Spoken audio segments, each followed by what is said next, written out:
All right, now we're going to hear from the biggest U.S. provider of retirement plans for teachers and academics. TIAA-CREF manages plans with $434 billion in assets, serving 3.7 million people. Our senior markets correspondent, Julie Hyman, is in the newsroom with the chief investment strategist, Brett Hammond. Hey, Julie. Hi, Lisa. Thanks so much. And I want to start off with really what is the hot topic today, besides the overall stock rally, General Motors. We've been talking a lot about it. Now, Brett, I know you can't say specifically, you can't talk about a specific stock and say whether you guys are buying it, but just talk to me about the implications for GM's IPO and what it means for the overall U.S. market. Well, this is not surprising that you'd see a kind of jump on the first day, but this is a big deal, obviously, because we have a company that has been completely transformed. You wouldn't, as a stock analyst, you wouldn't analyze it at all the same as you would have 5 years ago. And we're starting to see the return of this company has big implications both for investing and for the federal government, because the federal government has a huge stake in the success of this thing. It's actually great news. Does it tell us anything about the state of manufacturing in the U.S., or is this really a very GM-specific story? Well, I think it's really a credit story. I mean, there are definitely some manufacturing implications, but it's very much a credit story in the sense that it was the credit markets that helped drive down GM in the first place, but it also provided an opportunity for GM to really finish fixing what it had started to fix over the last 10 years. And so it was able to do it more rapidly, shed the things that it needed to shed, and now get back in the market so that it can bring some of those manufacturing changes to the fore. But it was really driven by credit, and hopefully that has been fixed. Well, let's talk about credit more broadly then. Obviously, the Fed has been much in the news recently with quantitative easing round 2. Are they achieving the goal? I mean, the original goal, if you remember, after we went through the financial crisis, was to open up credit once again, to get banks to start lending again. Is that happening? Is QE2, I mean, it's early days, is that starting to work? Well, I think the jury's out. And on the other hand, the big companies have been able to issue debt and to get debt from lending from banks. Banks are being willing to do that, but they haven't been willing to do that for small firms, for consumers, even with tremendously low interest rates, all-time low interest rates. It's still really hard to get credit. Banks are just sitting on their cash. That's what QE2 is supposed to address, and we haven't seen that happening yet. Do you think it will? I think it will. I think we're going to see a gradual, slow change. The good news is that if we hadn't done QE2, we'd still be in the soup. And even though happy days So you think the Fed had to do it? The Fed had to do it. Happy days may not be here again, or they may take a while to get there, but if we hadn't done it, we'd be very much in danger of falling back into that credit crunch and recession that killed us before. Well, what about the concerns, though? As you probably know, there was this open letter from a number of well-known economists that came out last week, an open letter to the Fed saying you shouldn't have done it.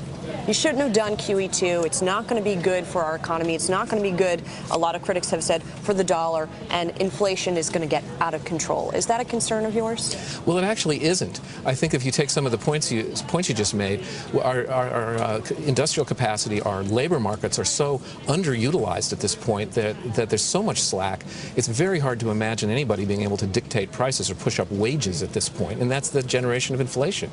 In addition, I think the dollar's been declining since 2002, and this action certainly won't push it back up again. But then I don't think the intention was to push back the dollar. I think the intention was to get credit moving again. So let's bring all of this to your investing and what you're seeing right now. Stocks. Do you think that U.S. stocks are a good bet right now, and where are you sort of looking within the U.S. stock market? Well, as far as the market as a whole is concerned, we've seen a really choppy market this year, and it's choppy from day to day, from week to week, month to month, quarter to quarter. It's been choppy. Just think of the second and third quarters. I think that's what we're going to continue to see for a while. You know, the Philly Fed just came out with some good news. The Conference Board just came out with some good news about leading indicators. That's great, but I still think it's a long, slow slog for the stock market and for investors. And so what's your view on what to do with U.S. stocks? Are you staying then more defensive, so to speak? Are you looking more at the staples and that type of investment, or are you looking more, trying to get more into growth? Well, I think that we've seen some growth success. What I think, though, is that you're going to see more differentiated performance. So stock picking is going to be extremely important in this period because you're going to see continuing choppiness. So I wouldn't just go for growth. I'd go for growth companies that have a great story that may be undervalued, because the stock market as a whole has really come up in the last several months. And do you think it's fairly valued? I think it's close, and I think so. I think what we're going to see is a lot of choppiness and volatility, unless you start to see more of the fundamentals getting better and better, which we're only beginning to see now. Well, you know, the Wall Street strategists that we survey, on average, are looking for an S&P 500 north of 1,200 by year end, so just in the next couple of months. So if you think the S&P is near fair value, do you think that that is a realistic prediction? And these folks are pointing to things like profit growth, which has been pretty steady throughout the year. Yeah, the issue with profit growth is that we've had great couple quarters. Even this quarter beat expectations. The problem is that it isn't as good. This last quarter, third quarter, wasn't as good as the first two. So we're beginning to see some tailing off of those profits.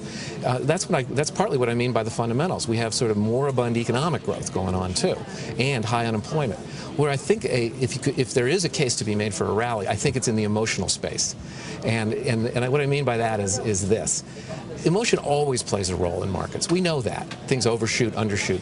But I think right now what you see is the fundamentals not really being in place to support a major stock rally. But what you have seen is any emotional news that comes along, or anything that could be turned into an emotional response, is being. So do you think over 1,200 is a realistic goal for the end of the year? Well, if it happens, it's going to be because investors sort of get euphoric about something. You know, maybe the Irish bailout. Well, I was going to say, if that gets sort of sewn up, is that then enough to see a big rally in stocks? I think we've had some good news. I mean, that seems to be contributing to some of the gains we're seeing today. Exactly. That's just what I was going to say. I agree with you. It's already been seen in some of the gains. I think it will help. The problem is that enough? Don't forget about Greece. There's still a non-zero probability that Greece is going to default. If that happens, I think you see an emotional response in the other direction. So just quickly here, looking ahead to next year, you talked about the fundamentals not really being there. What would be a fundamental catalyst that you're looking for, just quickly here? I think it's the consumer. If you start to see the consumer getting back on board with spending, we've seen some good retail numbers, but if that sustains itself, which it hasn't done so far, I think you can start to see some light for economic growth, for stock gains, not just in the retail sector, but in a wide variety of sectors. All right, Brett, thank you so much for joining us. We appreciate it. Brett Hammond is the Chief Investment Strategist at TIAA-CREF. Lisa, back to you.